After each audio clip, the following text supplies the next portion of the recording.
دلته 48 کال یعنې نیمه صدۍ کېږي چې دا خلک راغلي دي. نن چې په کومه طریقه په کومه رویه دا ایستل کېږي، دا نه انسانیت دی، نه مسلماني ده، نه پښتو ده، نه د دې ملک پایین کې شته، نه د جهاني چې کوم قانون دی د یونیسیار یا د نور په والا نه په هغه کې شته. نیمه صدۍ کېږي داسې انسانان شته چې دی راغلی دی، دلته پیدا شوي دي، نن لمسیان هم دلته شته، دا یو ځای نشته. او که ته باسې نن هم د مهاجر قومي مومنټ په نامه باندې پارټۍ جوړه کړې ده، تاسو په پارلیمنټ کې شته، دغه رنګه په دغه طریقه راغلي دي، بیا ولې نه ولاړو؟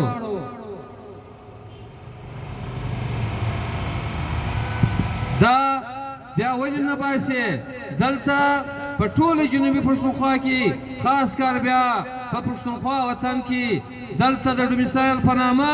په زرو د پنجابیانو ډومیسایل تا جوړ کړي دي. دا ډومیسایل ولې نه کینسلوي؟ د پښتانه بچیان د دې میډیکل سیټان، انجینرینګ سیټان، مختلف سیټان دلته یې په وړې نن هم ور جوړوي، پرون یې مو جوړ کړي دي. باید بیا دا ډومیسایل ټول کینسل کړي او ټوله ډیټا له تا سره پرته ده. بل ځای ته د کډوالو خپل قوانین دي، دواړه ملکه به سره کښېني، د دې به په ګډه یو میکانیزم جوړوي، د دې چې دلته کم دولت دی، کمې وسایل دي، کم جایدادونه یې جوړ کړي دي، د هغه بندوبست به کېږي چې خپل وطن ته ځي، بیا د هغه ځي بندوبست وي. دا نشته.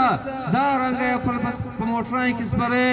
چې دا په انسانیت کې ما ولس لکه حیوانان حالت یې هم پر باډر باندې خوشي کې، نه پوښتنه شته، نه درویژن شته، نه کور شته، نه څه شته، نه بد شته.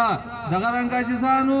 دلته د ماینس په حواله باندې چې کومې پاټیانې د فارم 45 پاټیانې په دې صوبه کې دي که په مرکز کې دي، چې د دې په حواله کم دا اوس ایکس پاس کړي، د اس آی اف سی په حواله باندې چې کوم نوم ورکړی دی، سپیشل انویسټمنټ فیسیلیټیشن کمیشن په حواله باندې د ټول پښتونخوا وطن شتمنۍ په دې قانوني حیثیت یې ورله ورکړي، دا په دې وسایلو له ورکړي چې دلته په صوبو دغه اوکاوي چې دا په صوبو کې مداخلت دی. لہذا دا وزر یې جوړ کړي چې صوبو مشته په صوبایي اسمبلۍ کې د دې ایکس پاس کړي. دا صوبایي اسمبلۍ دا د عوامي نمایندګان نه دي، دا د فارم 45 نمایندګان دي، دا د زور نمایندګان دي، دا د کینټ او د پوځو د دې نمایندګان دي. لہذا پښتونخوا ملي پارټۍ، پښتون ولس او ټول جمهوري عوام قوتونه دا نه مني، دا که د صوبه ده که د مرکز ده. له دې سره عزیزانو دلته چې کوم وسایل دي، د دې وسایلو موږ په کلکه غندنه کوو، او پښتونخوا وطن کې چې وختي کوم الارټ شوي دي یا 18 الارټ کېږي، یا دلته چې کوم بلافې مدام ځکې ورته ویل کېږي، دا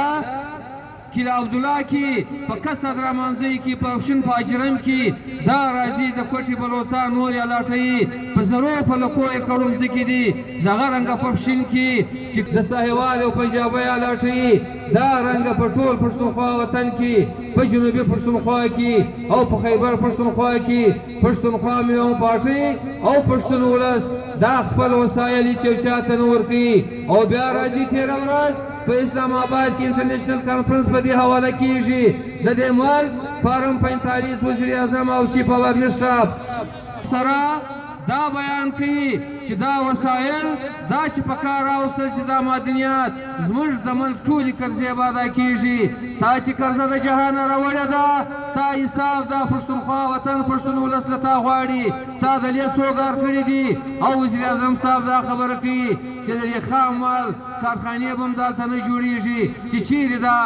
معدنیات راوځي، مزدوري هم نه درکوي عزیزه چې ته دلته مزدوري پکې وکړې. دا د پنجاب کارخانې وختي جوړې شوي دي، بیا به ځي د پنجاب په کارخانو کې به حالت ادا کېږي، وایي بهار ته به نه وځي. نو لہذا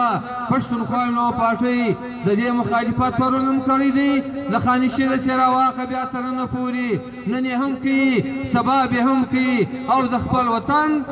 د خپل کام د خپلواکۍ دپاره د خانشین له شهادت سره واخه بیا د پښتونخوا ملي پارټۍ تر اخري شهیده پورې دی د سر په قربانۍ باندې، حتی سبا 28 اپریل دی د مشرف ماشاءالله د پښتون آباد چې موږ د 28 کم شهیدان وو، د دې شهیدان د دې جمهوریت د دې وطن دپاره قربانۍ ورله ورکړلې، د هغه رنګه نور په زرو معلوم او نامعلومه. نو پښتونخوا ملي پارټۍ عزیزانو دا خبره کوي لکه چې هغه درته وویل خپل صفونه به منظم کوو ولس ته بوځو ولس به په دې خبرو ورسره دلته عاجزانو خبره دا ده منشیات یې وکړل که څه زمونږ د ایجنډې برخه نه ده خو دا ضروري ده په پښتونخوا وطن کې په پښین په کیله عبدالله په دوکۍ په لورلایي کې په زرو ایکړ ځمکه تاریاک وکرل سول دا د ایپسي د تاڼې وڅنګ ته د پولیسو د لیویو تاڼې وڅنګ ته د سرکار په سرشتي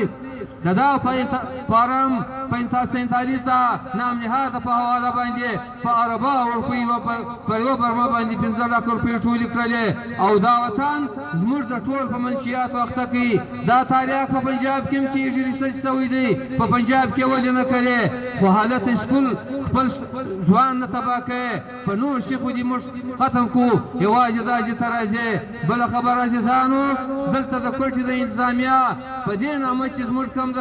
ریړۍ والا دا پښتانه تنګوي پښتونخوا ملي پارټۍ د دې په کلکه غندنه کوي او د دې ملاتړ ملګرتیا کوي دی چې ته به پارټۍ او تنظیم دا سرکار دا انتظامیه ناړ کوي چې بیا راشي د هرې ریړۍ والا سره بیا د پښتونخوا کارکون ولاړي بیا د دې انتظامیې سره به که لاس ګرېوان کېږي که هر څه کېږي دا به ورسره ولاړ یو نو عزیزانو پښتونخوا ملي پارټۍ د پارټۍ چیرمین د جمهوریت لپاره